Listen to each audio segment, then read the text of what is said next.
Bem, antes de começar a aula,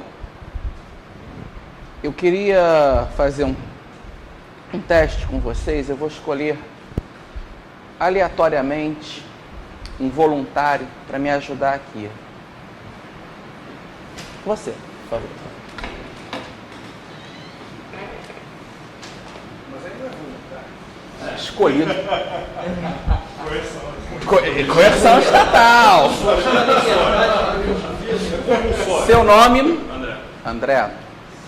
André Leite. Você faz aniversário hoje? Faço. Parabéns pra você nessa data querida. Muita felicidade, muitos anos de vida. Parabéns. Desculpa aí a brincadeira. A gente não pode deixar...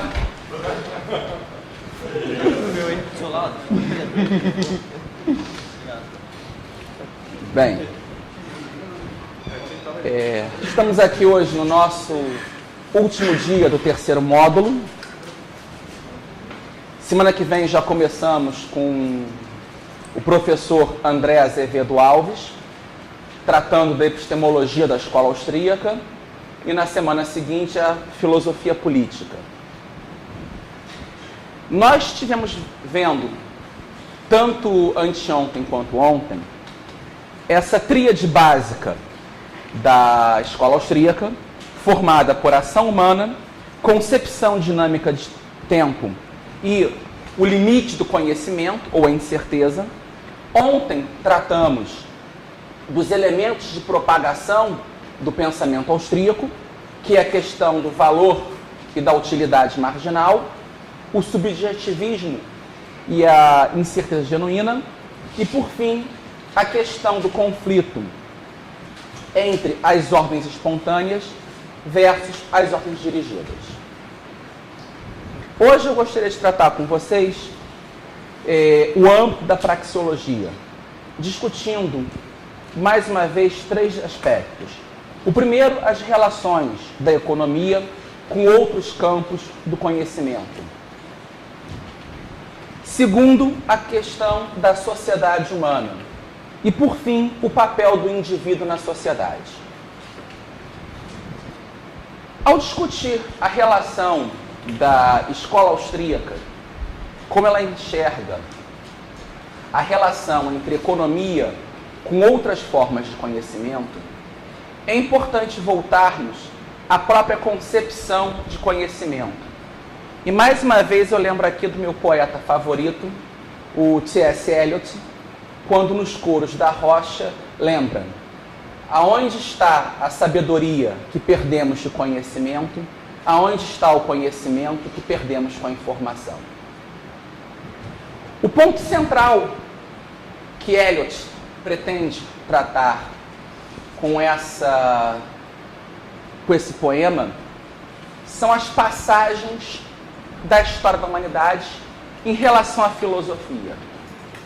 Se nós entendermos o que marcava a filosofia clássica, tanto na antiguidade, com Platão, Aristóteles, os estoicos, os epicuristas, era a preocupação sapiencial.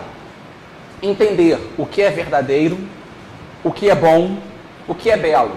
E como, por intermédio desse conhecimento teórico reflexivo, como que pelo uso da reta razão, seria possível o homem alcançar a sabedoria e uma vida melhor.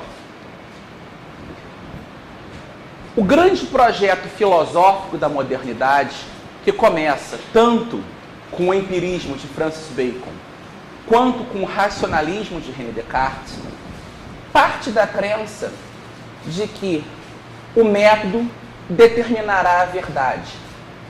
Então nós perdemos a consciência do objeto em si e achamos que, se utilizarmos o método adequado, compreenderemos o objeto.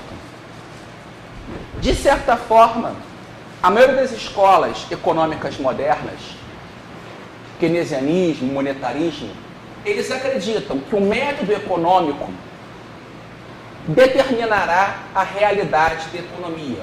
Ou seja, economics cria economy. As teorias que os burocratas desenvolvem é o que vai fazer a economia existir. A escola austríaca, como eu já disse aqui, eu entendo ela como socratismo em economia, ela vai partir do axioma da ação humana, a praxeologia.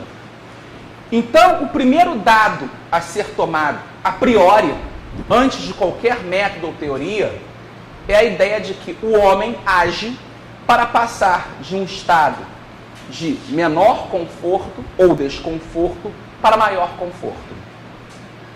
Essa visão a priorística faz que o objeto da economia, o indivíduo agindo livremente em sociedade, determine as análises acerca dos fenômenos econômicos, e não um método empírico ou racionalista guiando. Então, de certa forma, o âmbito da praxeologia no campo das ciências sociais, da economia, é uma tentativa de recuperar a sabedoria frente à ditadura do método. Tanto que muitos autores de outras correntes econômicas costumam acusar a escola austríaca de retomar a união entre economia, filosofia política, questões éticas, dizendo que tal corrente econômica perde a objetividade, a concepção de realismo, por tentar entender a economia fora dos modelos matemáticos, macroeconômicos, todo o método empirista utilizado pelas demais correntes. É interessante notar nisso que, aí eu lembro aqui de um escritor chamado Ambrose Bryce, quando ele costuma dizer que a definição dele de objetividade, ele diz, esse realismo científico é a objetividade segundo a ótica dos sapos. Ele era um comediante, procurava tirar essas tiragens de, tudo bem, você defende esse realismo dessa forma do método, então você defende a objetividade, só que do ponto de vista dos sapos. Você não vai conseguir enxergar o que é humano com essa ótica limitada. Nesse ponto, a escola austríaca volta um pouco essa ideia de autores clássicos como Adam Smith, de autores escolásticos como Juan de Mariana, Tomás de Aquino, de entender a economia dentro de um âmbito maior, dentro da noção do que é o homem agindo na esfera pública. Essa formação do pensamento econômico, ela é, de certa forma, na modernidade, caudatária do desenvolvimento de um debate ético que surge no século XVII,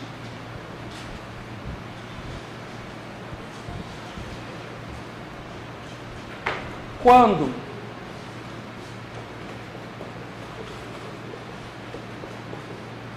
Thomas Hobbes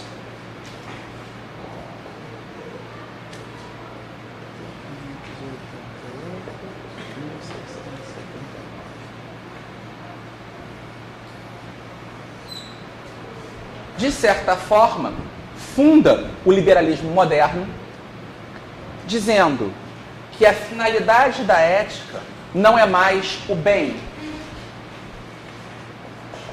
ou good, mas o direito.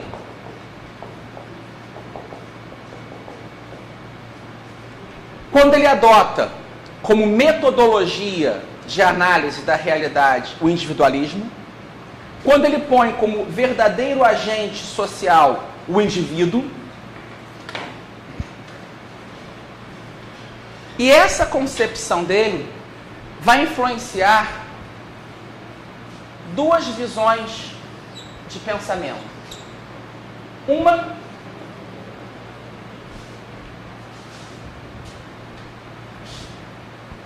é com John Locke,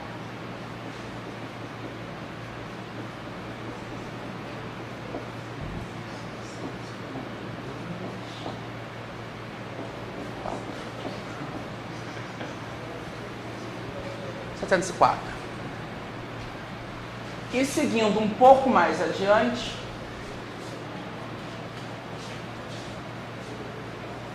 um médico holandês chamado Bernard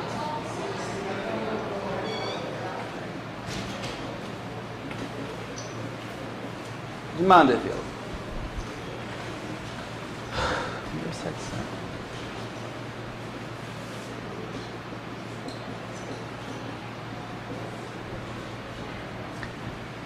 Na visão do Mandeville, o fundamento último da ética seria o autointeresse do indivíduo. Quando eu, procurando meus próprios interesses egoístas, eu consigo atingir o bem da sociedade. Um discípulo de Locke, chamado Lord Shaftesbury,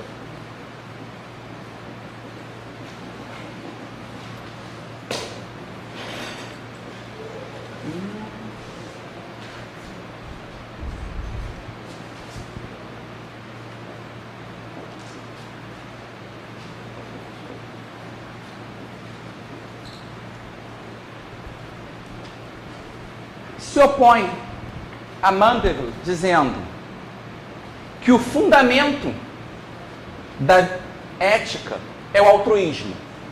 Quando eu vou agir visando o interesse do meu próximo, que eu faço o bem na sociedade. Essas visões, tanto de Shaftesbury quanto de Mandeville, vão influenciar, no caso de Shaftesbury, Francis Hutcheson, o mestre de Adam Smith, e Joseph Butler, um bispo anglicano.